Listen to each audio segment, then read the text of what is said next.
Story Corner, presented by Jennifer. Briggan, the Packleader, Part 2.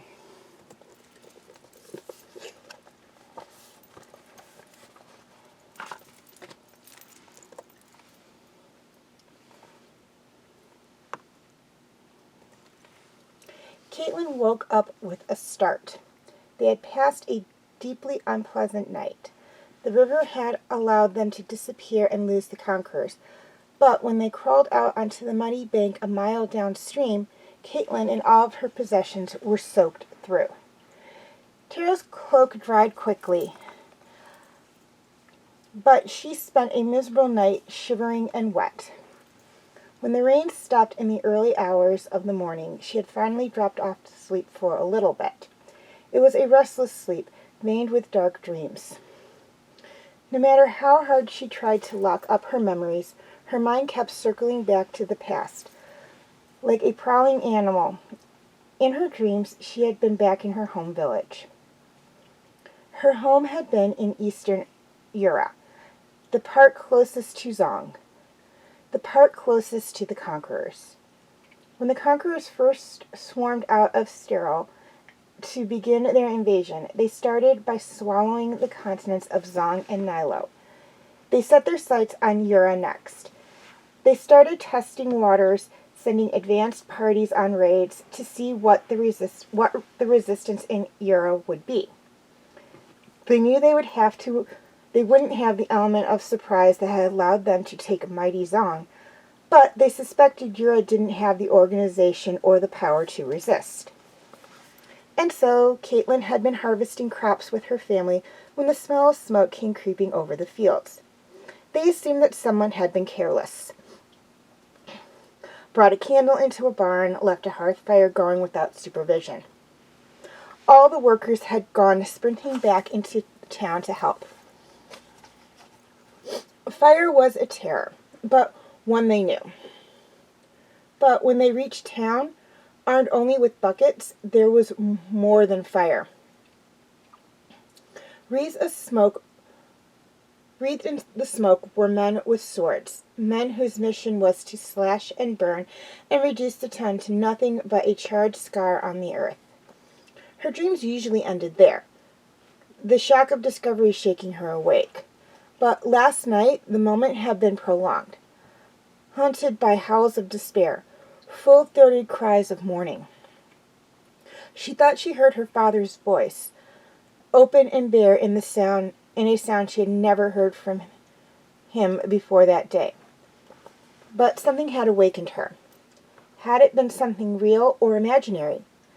A sound from the physical world or a cry from her nightmares? She crouched quietly, squinting into the morning light. Had the conquerors found her again? But there was none of the hush that came when someone had startled the birds away, and her gut told her that they were not nearby.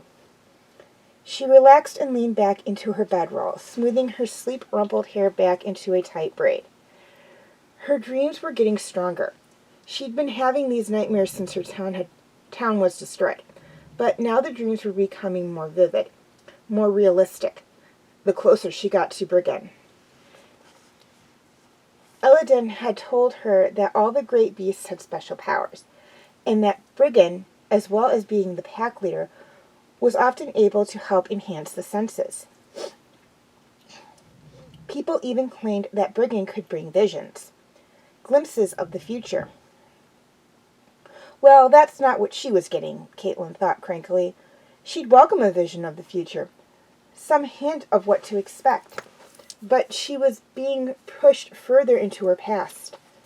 Trying to shake off the lingering feeling from the dream, she looked around, getting her bearings. Her map was soggy, but she basically memorized it anyways. The river had deposited her at the base of a small foothill. Beyond that to the north was a flat plain, and then the granite hills, where Briggan and his pack were believed to make their home. Caitlin decided there was no reason to delay any longer. Right now, the conquerors thought she was just a confused Mark girl who had stupidly stumbled into their path. They wanted to hunt her down, but wouldn't spend long dwelling on her now that she'd lost them. But if they caught onto her mission, the fact that she had been sent to find Briggan, they would never let her survive. With Tira as a curled tattoo on her arm, she started hiking north, her boots squishing. Lost in her thoughts, the time passed quickly. At midday, Caitlin paused. She had made it over the heavy wooded hill, and now her feet were sore. With the sun high and hot in the sky, it seemed like a good time to set up camp and allow her things to finish drying out. She could eat and rest, and then she could keep moving again later until under the cover of dusk. She found a small sunny clearing with room to pitch her tent. Tiro sprang from her arm as she bent over to hammer the pegs into the soft earth. She gave him a stern glare that she knew would be lost on him. Oh, it's just like you to go passive when there are miles of tough terrain to hike, and to jump out right in time for some playing around. Tiro twined his sleek body around her ankles apologetically. Yeah, right, I'm sure you feel real bad. There was a scampering noise in the trees, and a second later Tiro was gone, a dark blur in the dappled shade, darting after whatever squirrel or bird had caught his attention. Thanks a lot, Caitlin called after him.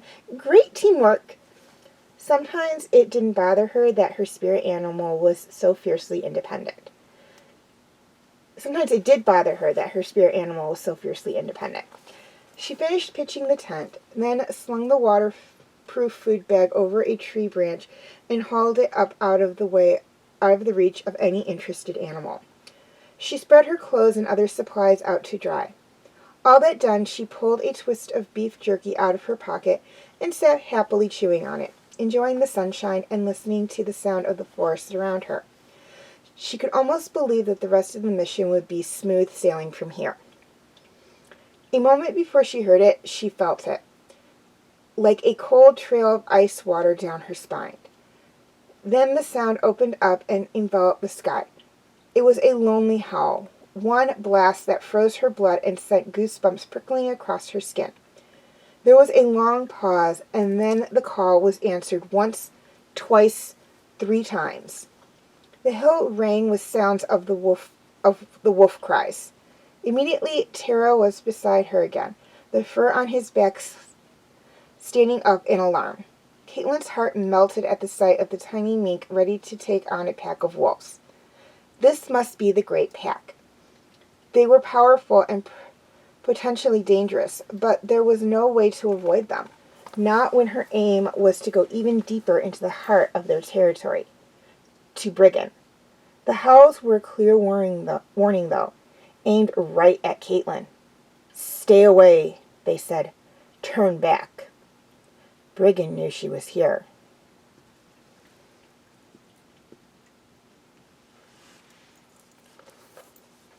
After resting, Caitlin packed her bags and continued her journey. Her path took her meandering downhill for a few hours. As she walked, the sun began setting in the west, lighting up the trees with an orange glow. It was beautiful, but the light reminded Caitlin of the flames in her town. She snapped her head back to the present. The valley was opening up below her. This was Briggan's Valley. The land was ruled by a wolf, the wolf, and his great pack. Based on the howls she was now hearing frequently, the wolves roamed freely over this valley and the granite hills above. She could see the closest part of the valley was already in the shadow of the hill, but the far edge was still shining in the sun.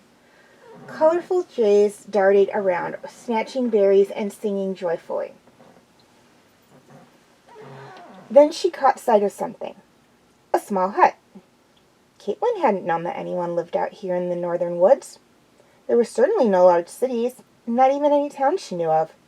But she supposed she shouldn't be too surprised that there would be people scattered around.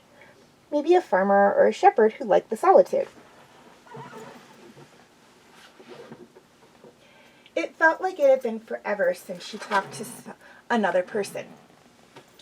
Being attacked by conquerors didn't seem like it counted as real human interaction. She turned towards the house. She checked it out, see if there was anyone there who could shelter her for the night, maybe give her some tips on approaching Briggan. She'd have to be careful, of course.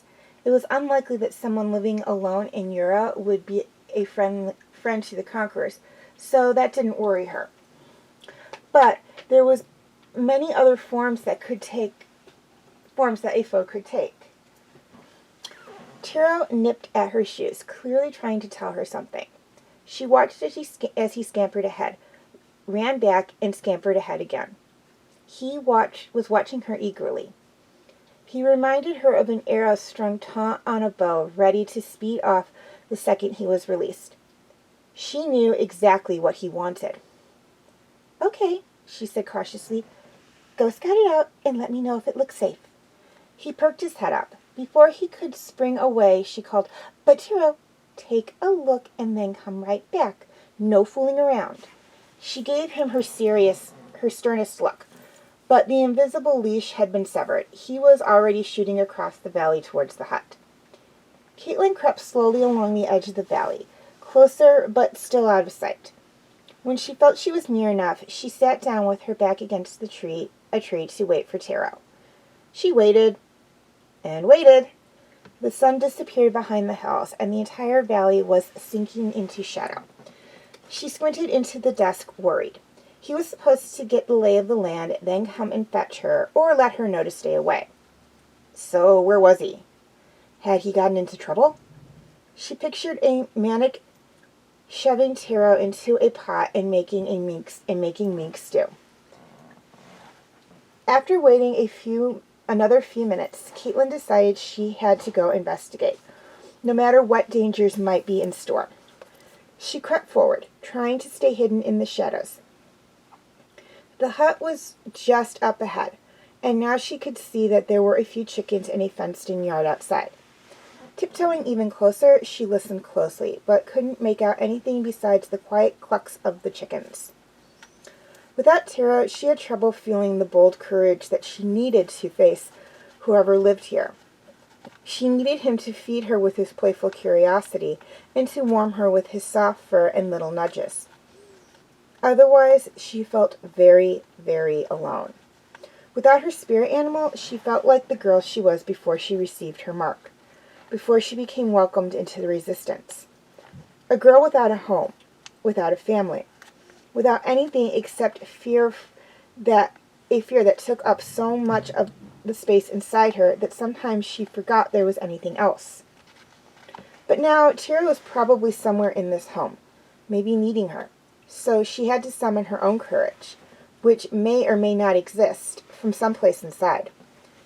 She gripped her small knife tightly in her fist and crawled over the hard-packed dirt yard to the window of the hut. Trying not to make a sound, she peered up over the windowsill. In the warm light of the flickering fire, she saw someone bent over, pinning Tiro to the ground. In the second that it took her to jump up and shout, "Hey!" in her most intimidating voice, she realized that the person was an old woman. And she was giving Taro a belly rub.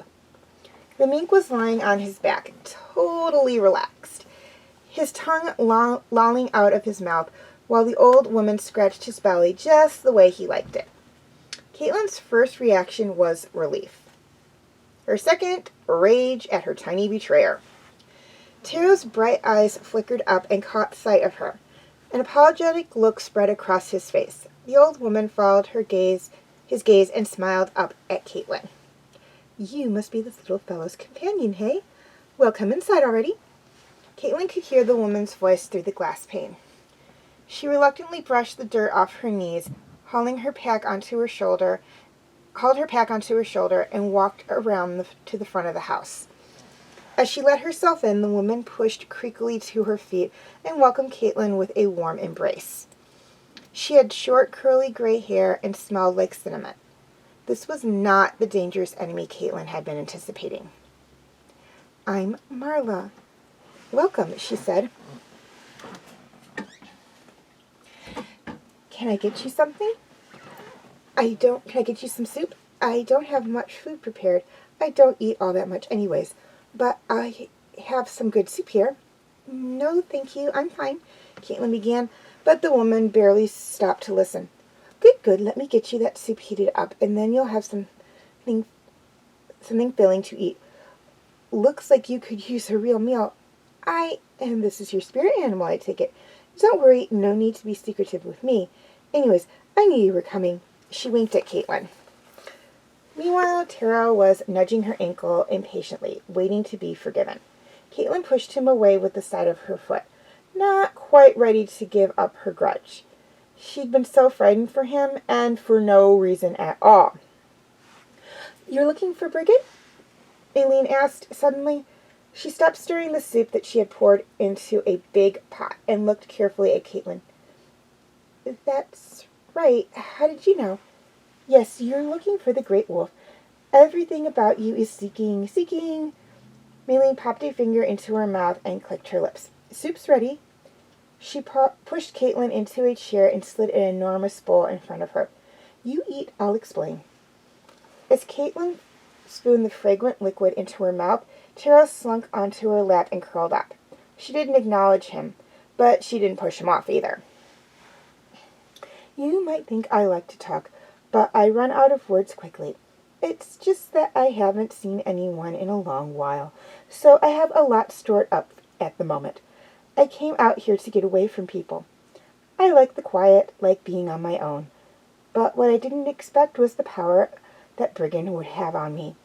I'm sure you've heard that he can bring visions to those around him." Caitlin didn't even try to respond, just nodded. "Well, it's true. Probably more than rumors would even suggest. Briggan can sharpen the senses. He can give people visions or insight into their dreams. After I lived here for a while, I tried going back into the world, but I saw too much. It wasn't possible for me to walk around pretending I couldn't see what was coming. It would be as though you're trying to deny one of your own 5 senses. People thought I was crazy, too. The visions of the future that he'd bring are not fixed. They can be changed. But no one would listen to me. No one would let me help them. So I had to leave. Had to come back here." The woman put her wrinkled hand on Caitlin's arm. "I'm sure you felt something in you change as you came closer to the Granite Hills. Don't be afraid. There's a reason you're seeing whatever you're seeing. Even a peek into the past can be a vision of the future, waiting for you to sort it out." Melina seemed to be running out of words after that, caught up in something inside her own head. But she made a heaping pile of blankets so that Caitlin and Taro could spend the night comfortably. Once they were snuggled together, the old woman stood over them and scattered some fragrant branches of lavender around their beds. "This will help soothe your sleep," she said. "One night's piece of dreaming is all I can offer. After that, you'll have to sort through your memories the same as the rest of us." Caitlin couldn't remember ever having a better night's sleep.